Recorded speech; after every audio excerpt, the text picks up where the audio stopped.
नमस्ते दर्शकबिन, हार्दिक स्वागत छ कार्यक्रम सिनेप्लेक्सको यो विशेष एपिसोडमा।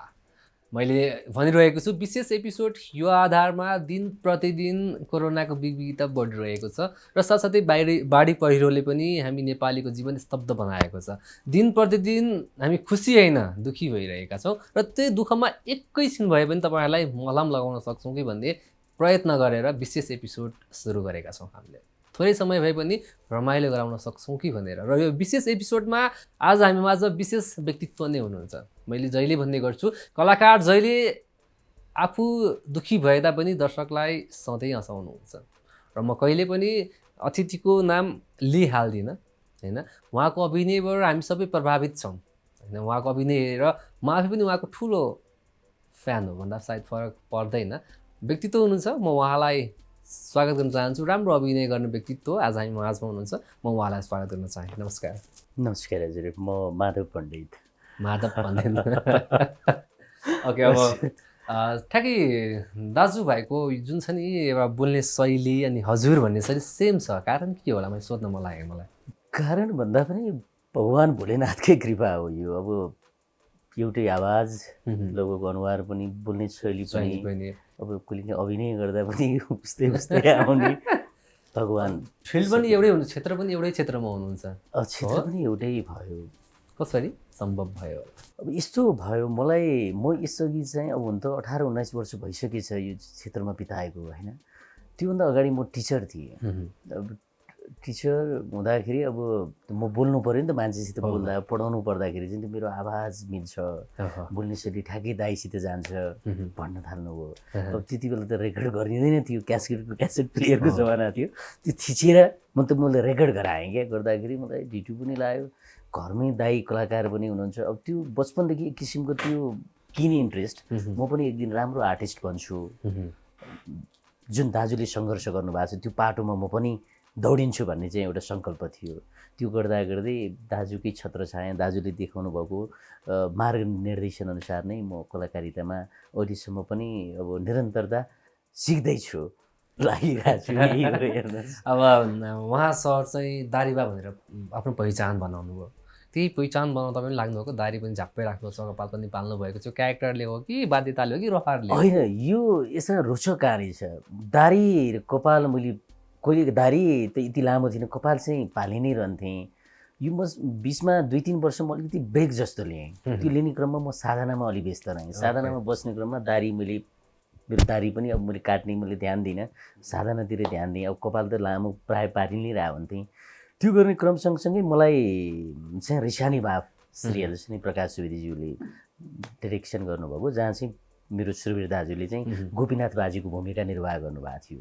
त्यो अन्तरालमा चाहिँ मिडिया हबले चाहिँ उहाँलाई सिन्डिकेट लाग्छ, जस्तै मेरीवासी बाहेक अन्य सिरियलमा खेल्न नपाउने, भिडियो गर्न पाउने, तर कुनै पनि भूमिका निर्वाह गर्न नपाउने चाहिँ उहाँले खेल्न पाइसेन। प्रकाश सुवेदी सरसित पनि अब थुप्रै अगाडि काम गरेको, रजत पट, अब तपाईँको ग्ल्यामर गफ होइन, नमस्ते कलिउड, तिनीहरूमा काम गरेर हामीसित एक किसिमको चाहिँ मैले उहाँलाई गुरु बराबरै मान्छु। कुराकानी पनि मात्रै, तपाईँले दारी पनि पाल्नु भएको छ, आवाज पनि एउटै छ, एक्टिङ पनि गरि नै रहनु भएको छ, मलाई एउटा भिडियो पठाउनुहोस् न कस्तो छ, म नत्र तपाईँलाई खेलाउँछु भन्नुभयो। अनि मैले पनि एक्टिङ गरेर पठाएँ, डन भन्नुभयो। गएपछि अब त्यो दारी कन्टिन्युटीमा फसिसकेपछि गर्दा गर्दै गाह्रो छ भन्ने खेल्न थालेँ, त्यसमा पनि फस्यो। भुन्डी खेलेँ, भुन्डीमा पनि फस्यो। अहिले आएर लेटेस्ट हजुरको यो सासु बुहारी भन्ने छ, त्यसमा त कम्पल्सन नै छ। फेरि अब रिसानीमा फेरि आउँदैछ। त्यो गर्दा गर्दै मलाई जति चिल्लो गालामा मलाई त्यति मेरो पपुलारिटी भएको थिएन, जति म दारी पालेर भुन्डी रिसानीमा पाएँ नि, दर्शकले मलाई छुट्टै किसिमले चिन्न थाल्नुभयो। भनेको अर्थ चाहिँ के भन्दाखेरि, जसरी दाईको पहिचान दारीबाट भयो नि, मलाई पनि थोर बहुत मान्छेले रुचाइदिए। गर्दा गर्दै मान्छेले चाहिँ दारीमै ठिक छ, मैले यसो ऐना हेरेँ भने पनि दारीमै ठिक छ, त्यो चिल्लो गाला भन्दा पनि गर्दा दारीप्रति प्रेम हुन थाल्यो। हेर्नुहोस्, दारी पाल्नु पर्दो रहेछ भन्यो। अनि अर्को कुरा, हामी अब साधना गरिरहने मान्छेलाई दारी कपालको वास्तै हुँदैन क्या होइन। यी चिज भनेको वैरागीपन हो नि त। हाम्रो त भनेको मूल उद्देश्य भनेको ब्रह्मत्व ज्ञान गर्नु हो होइन। त्यसले गर्दा त्यो त पाटो छँदैछ मेरो एउटा पाटो। तर कलाकारिताको पाटोमा चाहिँ यो दारीले चाहिँ धेरैजनाको चाहिँ मलाई के चाहिँ दारी चाहिँ नफाल्नुहोस् है भन्ने सल्लाह आयो। सल्लाह, बरु कपाल उडाउँदा केही प्रब्लम भएन, दारी चाहिँ राख्नुहोस् भन्नुहुन्छ। भनेपछि अब मलाई पनि अब कलाकारिता बन्न मन लाग्यो सफलता हुन मन लाग्यो पर्ला जस्तो छ केटीले दारी पाल्छु भने त पाइँदैन नि पाइन्छ होइन पाइँदैन नि तर केटाको पहिचान हो म पुरुष हो म केटा हुँ मर्द हुँ भन्ने त दारी जुङ्गाले देखाउने हो नि होइन र पुरुषलाई दारीमा नारीलाई साडीमा साडी नलागेको नारी प्यान्ट मात्र त्यति देख्दैन नि तर साडीमा हेर्नुहोस् त कति ग्ल्यामर देखिन्छ ग्ल्यामरलाई सकारात्मक रूपमा ल्याउन हेर्नुहोस् त तलसम्म छोपिएको हुन्छ ब्लाउज पुरै लागेको हुन्छ हेर्दा कति सुन्दरता देखिन्छ नि हो त्यो चाहिँ एउटा नारीको पहिचान हो पक्कै दारीमा एउटा पुरुषको पहिचान हो होइन अब तपाईँ कलाकारितामा हुँदा हुँदै होइन एक्कासी कलाकारिताबाट ब्रेक गरेर साधनामा किन भन्ने प्रश्न आयो भने के होला यस्तो छ अब कलाकारिता म विशेष त कलाकारिता अब विभिन्न मुभीहरूमा विभिन्न भूमिकामा देखा परिरहेको थियो मलाई अलिकति हेरेसमेन्ट पनि भइरहेको थियो म यत्रो गरिरहेको छु मैले त्यो किसिमको पपुलरिटी कमाउन सकिरहेको छैन यो आवाजले पनि उही भएर होला होइन अब हेर्दा त्यो आवाजले पनि त गर्छ नि अब डुप्लिकेट भन्ने त देखियो होइन अनि फेरि म चाहिँ क्यामेरा पछाडि पनि काम गर्थेँ यो कुरा हजुरलाई थाहा छ कि छैन एज अ प्रोडक्सन त्यसले गर्दाले पनि म क्यामेरा पछाडि काम गरिरहँदा मलाई चाहिँ आर्टिस्टलाई प्राविधिक साथीहरूलाई चिडाउने मन थिएन क्या जस्तो माधव पण्डित आयो अरे भनेपछि खुसी हुन्न माधव पण्डित आयो अरे यसले के तनाव दिनु के गाली गर्ने त्यो होइन नि त होइन म एक्चुअली भन्नुपर्दा म कलाकार बन्छु भनेर आएको तर म प्रोडक्सन म्यानेजर बने त्यो गर्दा गर्दै म फेरि अर्को रोचक कुरो के छ भने मैले एराउन्ड 9 वर्षको उमेरदेखि मैले मेडिटेसन गरेको मेरो मेन गुरु भनेको स्वामी जनेश बुढानीकुण्ड आश्रम स्कुल अहिले पनि छ उहाँ अहिले चाहिँ प्यारालाइसिस हुनुभएको छ उहाँ मेरो गुरु हो ध्यान त्यहाँबाट सिक्दै जाँदाखेरि मलाई तन्त्रविधि तान्त्रिक विधितिर नि जान मन लाग्यो त्यसले गर्दा तान्त्रिक विधि गुरुहरूसित भेटघाट गर्नु पर्यो गर्दा समय त्यत्तिकै खर्चिनु पर्यो कहिले राति गएर घाट साधना गर्नुपर्ने कहिले के गर्दा त्यसमै आनन्द हुन थालेँ कि म बिचमा म व्हाइट ड्रेस पनि लाउँथेँ अब अहिले त अलिकति त्यो साधनाको पिरियडमा मात्र नआउँछु नत्र भने त हेर्दा बाबाजी जस्तै देखिने भइसक्यो संसार यही छ यही आनन्द छ होइन अन्तिममा हामीले गेन गर्ने भनेको आत्मा परमात्मामा लिन गर्ने यो शरीर त हाम्रो होइन नि त होइन यी सबै भ्रम हुन् होइन सपना हुन् नि त यो मेरो भन्छ साधनामा लागेपछि पनि पपुलारिटीको लागि लोभ हुन्छ लोभ भन्ने यस्तो रहेछ तर साधनाले चाहिँ त लोभ मोह होइन रिस त्याग्नुपर्छ भनेर सिकाउँछ जस्तो होइन लाग्छ त्यो त एक्ज्याक्ट यी चिजमा मलाई लोभ छैन नि मैले अहिले भने यो शरीर मलाई लोभ छैन तर पपुलारिटीमा त लोभ छ पपुलारिटी त्यो के भन्दा जीवनयापन गर्ने एउटा शैली यो चक्र रहेछ हेर्नुहोस् माध्यम रहेछ क्या म माधव पण्डित चिन्नु पऱ्यो नि होइन अब लागि नै सकेँ तर मलाई मेन भनेको त मेरो त मेन बिन्दु भनेको त परमात्मा हो नि त भगवान्तिर हो नि त होइन भोलिको दिनमा होइन यदि साधना र कलाकारितामा त एउटा रोज्नु पर्यो भने कुन रोज्नुहुन्छ होला डेफिनेटली म साधनै रोज्छु भनेपछि पपुलारिटीको लागि किन कुद्नुहुन्छ त्यति धेरै होइन यो यस्तो छ मैले अघि नै भनिहालेँ म यसमा पेसाको रूपमा पनि लागेँ नि त साधनालाई चाहिँ कसरी लिनुहुन्छ साधना त मेरो ब्रह्मत्व ज्ञान हो त्यो मेरो सदैव म बचपनदेखि गरिरहेको छु नि मेरो दैनिकी हो त्यो जस्तै मान्छेले जप गर्छन् तप गर्छन् नि त्यो मेरो सधैँ हो दाल भात खाएको जस्तै हो जपबाट पैसा आउँछ साधनाबाट मैले शान्ति पाउँछु बाँच्नको लागि त सम्पत्ति पनि जरुरी छ त्यसको लागि के गर्दै हुनुहुन्छ हो अब यहाँ हजुरले मूलभूत कुरो यहाँ के रोचक कुरो निकाल्नु भयो म एक्लै हुन्थेँ भने मेरो परिवार नहुन्थे होइन अब मेरो वरिपरि मैले अरूलाई पनि पाल्नु पर्ने छ नि त मेरो स्टाफहरू पनि छन् हो उनीहरूलाई पाल्नु पर्नको लागि मैले कुनै कार्य गर्नु पऱ्यो कुनै काम गर्नु पऱ्यो साधना म एक्लै बाँच्न सक्छु नि कन्दमूल खाएर पनि बाँच्न सक्छु होइन म श्रावणमा हजुरको 36 दिन म अन्न र नुनै खाँदिनँ त्यो बेला पनि मैले वृषानी माघको सुटिङमा मैले एक्टिङ गरिरहेको थिएँ अब सरहरूले भन्नुहुन्थ्यो कुछ चमक छ अनुहारमा खानै नखा देखिँदैन भने त्यो सब भनेको साधना हो इनर पावर हो क्या यी चिज भौतिक संसार हो भौतिक चिज हो भने मलाई एकछिन आनन्द आउँछ एक्टिङ गर्छु म कसैको श्रीमान बनाउला कसैको भाइ बनाउला कसैको छोरा बनाउला एकछिन त्यो चाहिँ खालि काल्पनिक कुराहरूमा मात्र भयो अभिनयले हजुर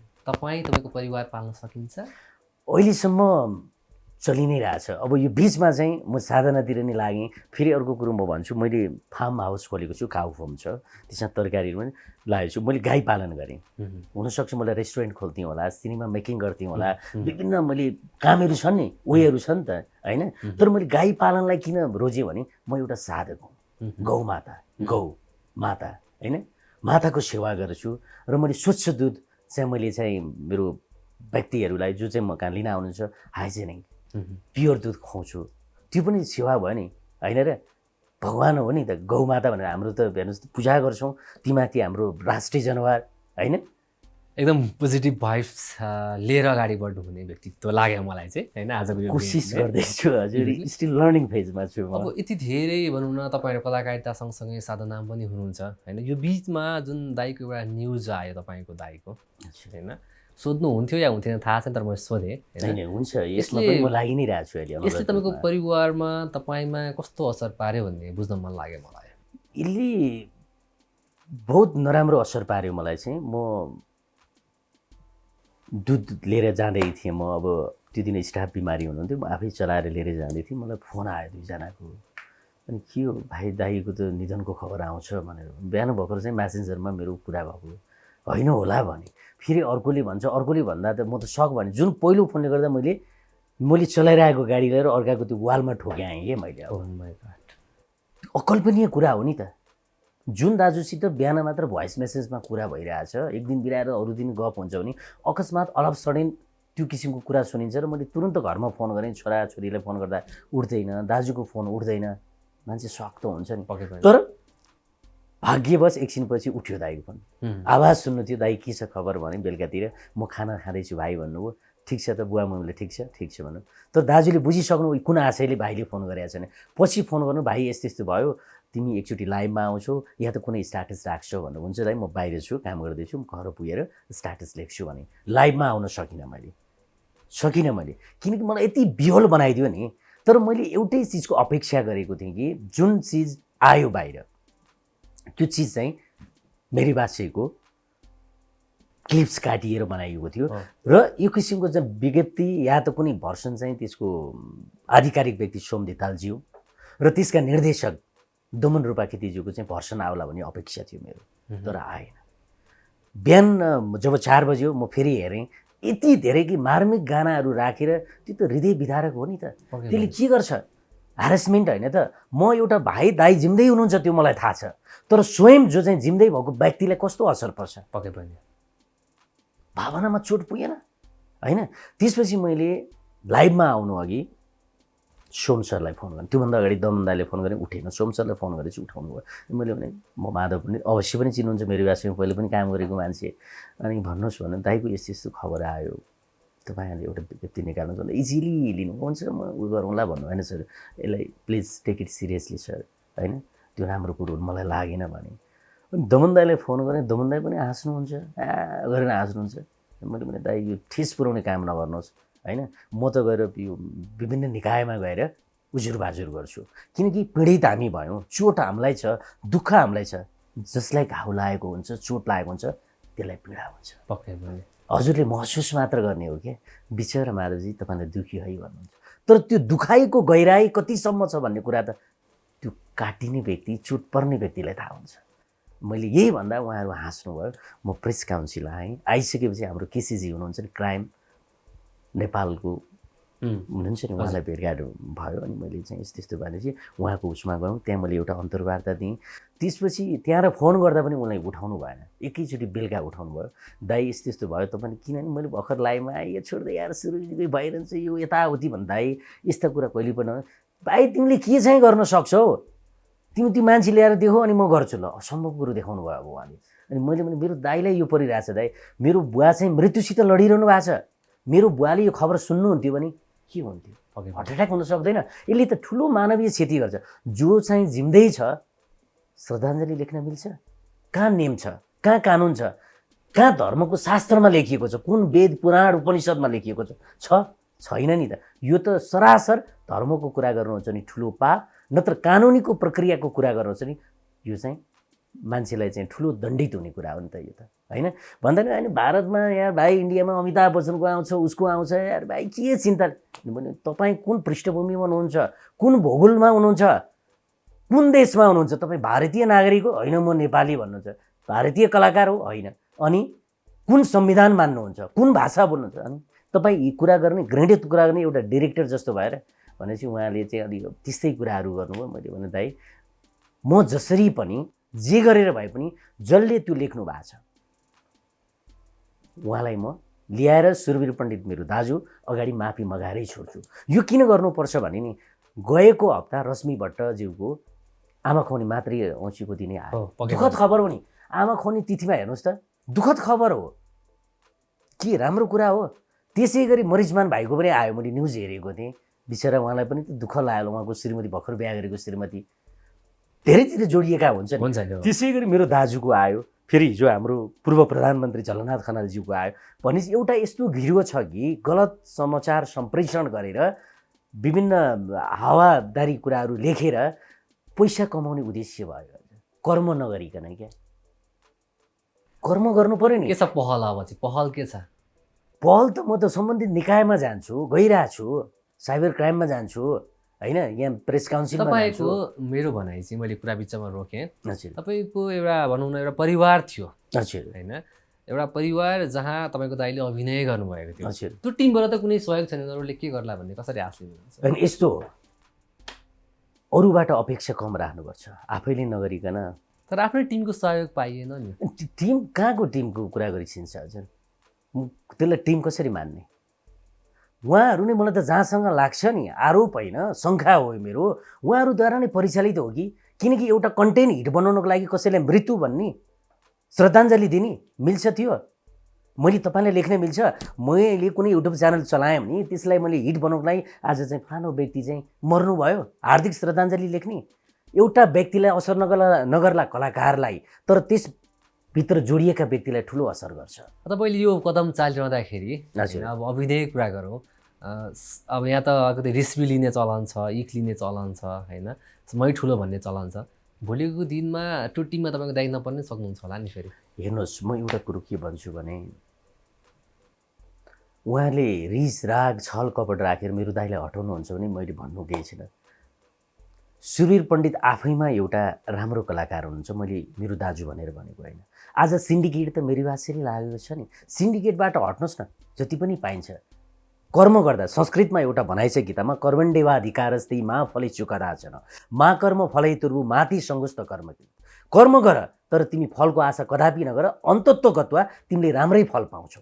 तर गलत कर्म गरेर फल पाइँदैन नि त, पाइन्छ? ओके पनि सुरवीर पण्डितले आजसम्म कुन चाहिँ व्यक्तिलाई चिडाएको छ,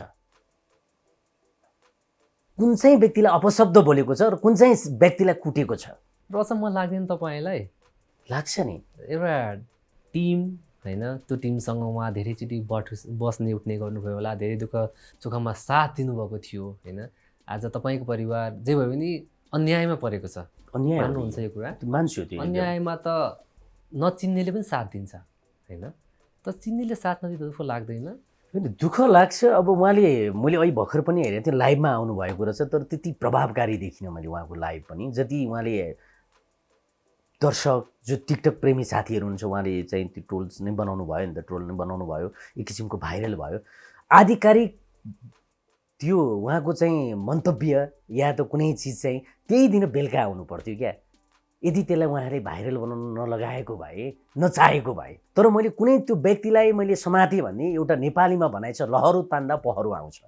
त्यो व्यक्ति गुपचुप छ, मेरो कुरा भइरहेछ, आज बिहान पनि कुरा भयो, उसले सरी माग्यो मेरो दाइसित। हिजो मेरो कुरा, भाइ तपाईँलाई यति कुरा विचार गर्नुहोस्, तपाईँको पिता हुनुहुन्छ होला, मेरो दाइ तपाईँको पिता समानको मान्छेलाई यस्तो किन लेख्नुभयो? तपाईँलाई अलिकति दर्द भएन? कस्तो संस्कार तपाईँको पिता माताले दिएछन्, कस्तो स्कुलिङ तपाईँको शिक्षकद्वारा पाउनुभएछ भन्दाखेरि ऊ सुनिर रोयो पनि त्यो भाइ। तर मैले उसलाई, भाइ भोलि तपाईँ any how any cost Kathmandu आउनुहोस्, सुरवीर दाईको सामु तपाईँ माफी माग्नुहोस्, एक दुईवटा म मिडिया बोलाउँछु र तपाईँलाई कुनै व्यक्तिले पनि हात लाउन दिन्न, यो जिम्मेवार मेरो भयो। कुट्नु हाम्रो उद्देश्य होइन, पिट्नु उद्देश्य होइन। सबभन्दा ठुलो कुरो भनेको आत्मा आलोचना गर्नु, सरी माग्नु ठुलो कुरा हो भन्दाखेरि उसले बिहान फोन गरेर, दाइलाई अब मलाई यस्तो भयो दाइ, म आउन सकिनँ, रातभरि सुन्नु, म बिमारी परेँ भनेर सुरवीर दाइलाई सरी माग। तर सुरवीर दाइ भनेको यस्तो व्यक्ति हो कि उहाँले माफ त गरिदिनु भयो, तर मैले भनेको वे त भएन नि। पक्कै पनि म किन भन्छु भने, उसले कन्टेन्ट हाल्नु अघि सुरवीर पण्डितको नम्बर त पाएको रहेछ त, सुरवीर पण्डितलाई चिनेको रहेछ। बा एकचोटि तपाईँको यस्तो यस्तो चिज छ भनेर कोसिस किन गरेन त? ठिक छ, हाल्यो, रमाइलोको लागि हाल्यो, लोभमा हाल्यो या कसरी परिचालित, तर हालिसक्दा पनि भाइरल त भयो। भोलिपल्टै उसले स्ट्याटस लेख्न सक्थ्यो नि, मैले लाइभमा बोलेको छु, को हुनुहुन्छ सम्बन्धित व्यक्तिले तुरन्त त्यो हटाउनुहोस्, हटाइसकेर चाहिँ फेरि तपाईँले एउटा टिकटक या त के बोल्नुहोस्, लेख्नुहोस् भन्दा लेख्नु भएन नि। त्यो त उहाँले हेरिरहनु भएको छ, हाँसिरहनु भएको छ, रमाइलो गरिरहनु भएको छ। जिउँदो मान्छेलाई मारेर हाँस्ने, रमाइलो गर्ने, उत्सव मनाउने, पैसा कमाउने। यसरी बुझौँ। अब हामीले बुझ्दाखेरि यसरी लिउँ, हो या होइन हामी अन्यलमा छौँ, तर कहीँ कतै मेरी बास चाहिँ चलाउनको लागि गरिएको एउटा यो पब्लिसिटी स्टार्टअप हो कि? त्यो पनि हुनसक्छ। अहिले मान्छेले सस्तो मनोरञ्जन क्या एकदमै सस्तो तरिकाले कुनै कुराको बिना प्लानिङ त्यसले नेगेटिभ इम्प्याक्ट के दिन्छ भन्ने सोच्दैन नि त। मान्छेले आनी हाउ आनी कस पैसा कमाऊ, धर्म छैन, छ धर्म, कहाँ छ धर्म? कानुन भन्छ नि, कानुन काइन्ड अफ धर्म हो नि हामी त। आफ्नै सदस्य मारेर पैसा कमाउने अनि ती छ हेर्नुहोस् त, आफ्नै सदस्य देखियो नि त। जस्तै रश्मि भट्टज्यूको पनि त एउटा म्युजिक भिडियोको अंशलाई राखेर गराएको नि, त्यो त पब्लिसिटी फन्डा हो नि त। तर त्यो तरिका, त्यो वे गलत हो। अरू पनि त शैली छ नि। यहीँनिर जोड्न मन लाग्यो अब चाहिँ। हजुर। फेरि यहाँनिर मैले कसैको पक्ष विपक्ष लिएको चाहिँ होइन। एउटा प्रस्तोताले एउटा कलाकारलाई आक्षेप लगाउँदाखेरि कलाकारसँग खडा हुन्छ, एउटा कलाकार मर्दाखेरि कलाकारसँग कहाँ छ त? सङ्घ कहाँ छ? होइन, सङ्घ कहाँ छ त? पूर्वाग्रही भावना राखेर सङ्घ चल्छ? कति कलाकार छन्, कतिको पीडा हुन, कतिले पारिश्रमिक पाछन्, कतिको चाहिँ ह्यारेसमेन्टमा छन्, सङ्घले बोल्या छ? बोल्या छैन नि। पक्षपाती हुनु हुँदैन। हेर्नुहोस् क्या, सङ्घमा नेतृत्व गर्छु भने चाहिँ व्यक्ति विशेष होइन, बुझ्नु भएन कि? एउटा बाउ जब घरमा छोराहरू हुन्छ नि, कुनै फटा होला कुनै राम्रा होला नि, तर माया बराबर गर्छ, उसको भविष्यको परिकल्पना बराबर गर्छ। सङ्घमा अध्यक्ष भइसकेपछि अभिभावक हो नि त। योसित यस्तो थियो, उसित यस्तो थियो, त्यो पूर्वाग्रही भावना राख्ने पर्दाखेरि गर्ने हो क्या। हुन त सुरवीर दाइले फोन आयो अरे, आज आयो अरे, आज आउनुपर्ने कहिले थियो? म यस्ताको पछि लाग्ने। म त इन्सिडेन्ट एक्सनको विश्वास गर्ने मान्छे हो। कुनै घटना घट्यो त्यसको चाहिँ मैले तपाईँमाथि कुनै घटनाले मैले अन द स्पोट आउन सकौँ, तुरन्त आएर तपाईँलाई मैले सहयोग गर्न सकौँ। त्यो हुन्छ नि, मैले 15 दिनपछि यस्तो भएछ भने त त्यो कुनै अर्थै रहेन नि। त्यति बेला तपाईँलाई मेरो जरुरत पर्न सक्छ नि। त्यति बेला ठुलो हुन्छ क्या। कुनै शब्दले, कुनै सहयोगले जिन्दगीभरको लागि एउटा अमूल्य चिज हो। अब यसरी तपाईँ एकदम हुन्छ नि एग्रेसिभ पाराले आइरहनु भएको छ मिडियामा, होइन, बोलिरहनु भएको छ। यसले गर्दा तपाईँको भावीको दिनलाई असर पर्न सक्ला नि। हेर्नुहोस्, म आफ्नो कर्ममा विश्वास राख्ने मान्छे हो, बुझ्नु भएन कि? जो बोल्ता है वही बिक्ता है, बुझ्नु भयो नि? र म बिक्नको लागि गलत तरिकाले पनि प्रेजेन्ट भएको छैन नि त। छ, मैले आक्षेप त मैले लागेको छ नि, हुनसक्छ भनेको छु, सम्भावित कुरा। किनकि अहिले फन्डा विभिन्न गर्न खोज्छन् क्या। सुरवीर पण्डितलाई किन गरियो भन्दा सुरवीर पण्डित शालीन व्यक्ति हो, बोल्दैन हो, जे भने हजुर भइहाल्छ नि भन्छ नि। तर सुरवीर पण्डित व्यक्तिलाई मात्र परेको असर होइन नि, उसित जोडिएका व्यक्तिहरू त छन् नि त। पक्कै पनि त्यसलाई मैले केन्द्रित गरेको हो क्या। मैले दाइको आवाज मात्र बोलेँ। भोलिका दिनमा अरूलाई नि पर्ने, हजुरलाई पनि पर्न सक्ला, जुन अराइएको व्यक्तिलाई पनि त पर्न सक्ला। के गर्ने त्यो घडीमा? रमाइलो लाग्ला। दाइले भन्नुभयो, यी मैले इन्टरभ्यूमा पनि त्यहाँ पनि सुनिरहेको थिएँ, एउटा कलाकारलाई चाहिँ जीवित हुँदैमा श्रद्धाञ्जली आउँदाखेरि के हत रमाइलो पनि लाग्छ। तर त्यो अनवरत रूपमा आइरहँदा त त्यसले त ह्यारेसमेन्ट दिन्छ नि त। पक्कै पनि उहाँ गौण हुनुहुन्छ, बोल्नुहुन्न, रियाक्ट गर्नुहुन्न। जो भित्र रियाक्ट गर्दैन नि, भित्र पाक छ। जो बोल्छ नि उसले पकाउँदैन, तथस्थ बोल्छ। अब के छ पहल, के छ एकदम छुट्टो मिठाउनु पर्छ? पहल चाहिँ हजुरको मैले भनिहालेँ, साइबर क्राइम सम्बन्धी पनि गर्छु मैले, प्रेस काउन्सिलमा पनि जान्छु, पुलिसमा पनि जान्छु। त्यो भाइलाई मैले 2 दिनको अवधि दिएको छु। मैले अघि अन्तर्वार्ता लिँदा मैले के सुने भन्दाखेरि चाहिँ 1-2 ठाउँमा गएँ, तपाईँभन्दा ठुलो व्यक्तित्वहरूको त हामीले समात्न पाइरहेका छैनौँ, तपाईँको कसरी ध्यान दिने भन्ने नि कुरा आयो। होइन, सुरवीर दाइ कहीँ पनि जानुभएको छैन र मलाई त्यस्तो किसिमको कुरा पनि आएको छैन। रश्मि भट्टज्यू चाहिँ जानुभएको अरे साइबर क्राइमको दिँदाखेरि चाहिँ ठुल्ठुलो मुद्दाहरू चाहिँ जाबो हो। यदि त्यो साइबर क्राइम सम्बन्धी त्यो नीति नियम र त्यो संस्था किन राखेको? यति कुरा विचार गरी भइसक्यो कि हजुरले पुलिस वर्दीधारी मात्र पुलिस हुँदैन। तपाईँ स्वच्छ नागरिक, इमान्दार नागरिक हुनु, तपाईँ पनि एउटा पुलिस हुनुहुन्छ। तपाईँमा भित्र नि एउटा किसिमको शक्ति छ नि, सत्यतालाई चाहिँ जागरण गर्ने छैन। अब उहाँहरूले गर्नुहुन्न नि, एक दिन सत्यमय जयते भन्छ नि, सत्यको जित हुन्छ। म यस्ता किसिमका व्यक्तिहरूलाई निरुत्साहित गर्छु। अब मैले आज पनि भन्छु, मलाई धम्की आउला, भोलिको दिनमा मेरो भोलि मेरो जन्मदिन रिप लेखिदिन सक्लान्। किनकि हेर्नुहोस् त, यहाँ कानुन कहाँ छ? कानुन हुन्थ्यो भने सम्मानीय पूर्व प्रधानमन्त्रीले रिप लेख्दाखेरि समातेर हाल्न सक्दैनन्। पक्कै पनि तपाईँलाई अग्रिम शुभकामना छ, जन्मदिनको धेरै धेरै शुभकामना छ। अहिले नै मैले तपाईँलाई भनिहालेँ, मैले के हुन्छ थाहा छैन नि, रिप लेख्न सक्लान् होइन। मैले बोल्दै शुभकामना दिइहालेँ मैले। धन्यवाद। होइन, त्यसले गर्दा खोइ कानुन कहाँ छ? जसको शक्ति उसकै भक्ति। कानुन कसको लागि हो? तपाईँको लागि, मेरो लागि हो, इमान्दारको लागि कानुन। अघि एउटा चिज मलाई सोध्नु मन लाग्यो, सिन्डिकेट भन्ने चिज कलाकारिता क्षेत्रमा पनि छ त? यो राम्रो चिज होइन। सिन्डिकेट लाग्नुपर्छ यदि त्यो कलाकारलाई पर्याप्त मात्रामा जिउन सक्ने आधार हुनु पर्यो क्या तर रहेछ सिन्डिकेट छ त्यो गलत हो फेरि मेरी बासेले गराए उनीहरूले गराए दाइ बोल्न सक्नुहुन्न बोल्नु भएन सिन्डिकेट लाए त मलाई चाहिने पारिश्रमिक देऊ न त भन्न सक्नुहुन्छ जति दिए पनि हुन्छ हजुर त्यो उहाँको शालीनता हो उहाँको शालीनताप्रति मेरो कुनै पनि आक्रोश छैन क्या तर कसैको भावनामाथि चाहिँ हमला गर्नु राम्रो होइन पक्कै पनि दुरुपयोग गर्नु राम्रो होइन हजुर सिधा हुनुहुन्छ भने मैले चाहिँ हजुरलाई जे पाएँ त्यही कामहरू नि जे पाएँ भन्ने हुन्छ दुलाभित्र बसेको सर्पलाई तपाईँले 3 चोटि घोच्नुहोस् उसले आत्मरक्षाको लागि 4औं चोटिमा उसले डस्न खोज्छ फेरि गर्नुहोस् 5औं चोटिमा त्यसले तपाईँलाई डस दिन्छ एउटा त सर्प हो नि पक्कै पनि मलाई सबभन्दा मन के पर्यो तपाईँ कुरा लुकाउनुहुन्न होइन म त पहिलेदेखि प्रष्ट भएको म के कस्तो मलाई चाहिँ अब म के स्योर भयो भन्दा चाहिँ तपाईँ जे छ मनमा प्याचुस बोल्नुहुन्छ मनमा के लुकाउनु छैन म त्यही भएर धेरैजना साथीहरू मसित डढाउनु पनि हुन्छ पक्कै पनि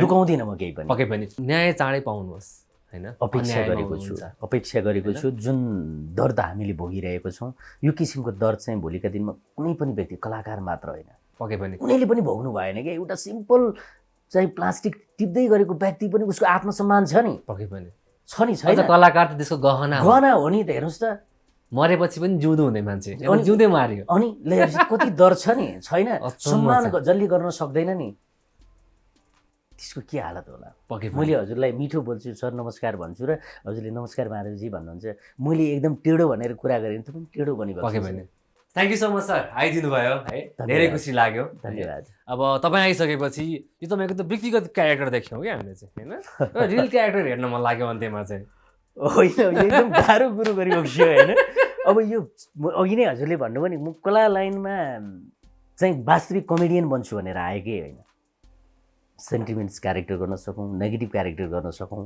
कलाकार आएपछि कलाकारिता त गराउनु पर्यो भाइ मैले त्यो धेरै कोसिस गरेँ धेरै ठाउँमा लगेँ धेरैलाई हार गुहार मागे तिमीलाई बचाउनको लागि तर भाइ यो समाज जुन तिमीले देखिरहेका छौ जुन तिमीले भोगिरहेका छौ यो समाजमा दया माया भरोसा भन्ने केही पनि चिज रहेनछ त्यसैले भाइ मैले तिमीलाई बचाउन सकिनँ मलाई माफ गर बाबु तर भगवानसित कामना गर्छु अर्को जन्ममा तिमी मेरो साख्य भाइ भएर जन्म कर्तव्य पुरा गर्नेछु भाइप्रतिको मलाई माफ गर भाइ माफ गर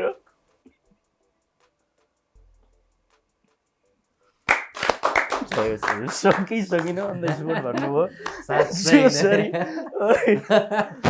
कलाकारिता किनभने एउटा कलाकार आइसकेपछि यति त चाहिन्छ नि होइन मलाई प्रायः कमेडी गर भन्नुहुन्छ म कमेडियन कलाकार बन्छु भनेर आएको होइन यो त्यहाँ बस्दा बस्दा पनि एउटा प्लट सिर्जना भयो कि रोचक कुरा टेलिभिजनको सेटअप त्यहाँ चाहिँ पुरा हेर्दा बार छ रेस्टुरेन्ट छ होइन ऋषि धौलाजीको याद आयो क्या टक्क ऋषि धौलाजी आउनुभएको छ होइन टक्क रक्सी बोतल त अर्को आइरहेको छ चाहिँ भन्नुहुन्छ कि भन्नुहुन्न जनता जान्न चाहन्छन् भनेर पुरा रक्सी खाएको छ म भन्दिनँ तिमीले भनेर मिल्छ म भन्दै होइन जनता जान्न चाहन्छन् तपाईँ भन्ने कि नभन्ने भनेर पुरा उदण्डकारी भइरहेको क्या अनि कल्पना यहाँ यस्तो भयो भने त के होला त अब होइन सबजना खाइरहेछ अनि गलत नजाओस् कि रमाइलो हामी कलाकार सेन्टिमेन्ट जति भए पनि नि हेर्नुहोस् त कलाकार त्यतिकै कलाकार हुँदो रहेछ म त कलाकार होइन सिक्दैछु होइन कलाकार म स्टिल लर्निङ फेजमा छु नि कलाकारमा हेर्नुहोस् यति डर छ सुविधाले त्यति डर तै पनि हँसाइरहनु हुन्छ क्या हामीले हाम्रो बाध्यता हो आफ्नो निजी लाइफ पनि हुँदैन म कसरी महसुस गर्छु भने सारांशमा भन्छु म त्यति चर्चामा थिइनँ जब भुन्टी खेलेँ होइन जब रिसानी माफ खेलेँ अझ भन्दा भुन्टीबाट चाहिँ मलाई धेरैले चिन्नु भएछ म सम्हालिनु पर्ने थिएन नि त। म कहीँ कतै गयो भने मलाई डर लाग्ने भयो, ओहो के भन्ने हुन् कि होइन। अब कसैले भेट्दै बोलिहाल्नु पर्ने, ओहो ठुलो मान्छे भएछ भन्दा त्यो डर। हेर्नुहोस् त, कलाकार भएपछि आफ्नो निजी जिन्दगीलाई पनि कैद गर्नुपर्छ। पक्कै पनि त्यो कुरो चाहिँ जसले अहिले यस्ता किसिमका विकृति विसङ्गति निम्ताइरहनु भएको छ नि, त्यो सोच्नुपर्छ। हेर्नुहोस्, पक्कै पनि रमाइलो भयो, छोटो मिठो भयो होइन। दर्शक वृन्दलाई चाहिँ म के भन्न चाहन्छु भने चाहिँ यो टेलिभिजन हजुर र मैले जुन हजुरको मैले रञ्जित पौडेल सर हुनुहुन्छ, जुन हजुरले मलाई एउटा राम्रो अवसर प्रदान गर्नुभयो। म त्यति धेरै मिडियामा आइरहेको पनि छैन, संयोगवश मेरो आदरणीय दाजुको त्यो घटना भइदियो नि, त्यो घटनाले गर्दा मात्र म मिडियामा आएको। आज जुन रञ्जित सरले मलाई अवसर दिनुभयो, रमाइला मिठा कुराकानी भयो। सबैजनाले हेरिदिनुहोस्, बोल्ने क्रममा केही कमी कमजोरी भएको भए मलाई माफ गरिदिनुहोस्। तर म यहाँबाट के आह्वान गर्न चाहन्छु भने कसैको पनि जिन्दगीसित भावनासित चाहिँ यस्ता गतिविधिले खेलवाड नगरौँ। सस्तो मनोरञ्जनको लागि पैसा आर्जित गरेर सुख छेडीको लागि त्यसले दीर्घकालीन आनन्द कहिले पनि दिँदैन। वृक्ष राम्रै रोप्नुहोस्, फल राम्रै पाइन्छ। पक्कै पनि होइन, पक्कै पनि तपाईँको सबै क्यारेक्टर देखियो आज यहाँनिर होइन। तपाईँ रिसाएको पनि देखियो, हाँसेको पनि देखियो, रोएको पनि देखियो, आक्रोशित पनि देखियो भनेपछि सबै देखियो। र सधैँ यसरी नै शालीन भइदिनुहोस् होइन, यसरी नै हँसी खुसी तपाईँहरूको जीवन बित्योस्, यही शुभकामना। हजुरहरूको आशीर्वाद लागोस्। र तपाईँ कमेडियन बन्न आउनुभएको होइन, तपाईँ क्यारेक्टरमा कलाकार बन्न आउनुभएको, त्यो चाँडै नै देख्न पाऊँ, चाँडै नै हेर्न पाऊँ, यही शुभकामना छ। जय शिवशङ्कर। हजुरहरूको आशीर्वाद लागोस्, तमाम भगवान रूपी दर्शक वृन्दहरूको पनि आशीर्वाद। हस्, धन्यवाद। र यति भन्दै दर्शक म यति नै भन्न चाहन्छु, जसरी एउटा भाइले दाइप्रतिको त्यो माया, आक्रोश होइन, त्यो माया हो। एउटा आफ्नो परिवारको एउटा सदस्य, सानो कुकुर मर्दाखेरि त कति धेरै माया लाग्छ। जिउँदो दाइको मृत्युको खबर सुन्दा पक्कै पनि कसको चाहिँ मन दुख्दैन होला। जबकि मैले एउटा उहाँसँग काम गर्दाखेरि त म त स्तब्ध भएको थिएँ, उहाँको त जीवन नै दाइसँग बितेको थियो सायद। सोचौँ, तपाईँले एकछिन रमाइलो गर्दाखेरि कतिौँ परिवार दुःखमा जान्छन्। अझ उहाँले अघि नै भन्नुभएको थियो, गाडी नै एकातिर ठोकिएको थियो, त्यहाँनिर अप्रिय घटना पनि घट्न सक्थ्यो, भगवान्को कृपाले घटेन। आशा गरौँ यो अन्तर्वार्ता कसैलाई घोच्नको लागि, पेच्नको लागि र हामीले सस्तो पब्लिसिटी पाउनको लागि गरेका होइनौँ। मात्र यति हो, कलाकार देशको गहना हुन्, सम्मान हुनुपर्छ। यति भन्दै अर्को साता अथवा भोलिको दिन फेरि भेट्छौँ। तबसम्मको लागि बिदा दिनुहोस्, स्वस्थ रहनुहोस्, मस्त नरहनुहोस्। Bye bye.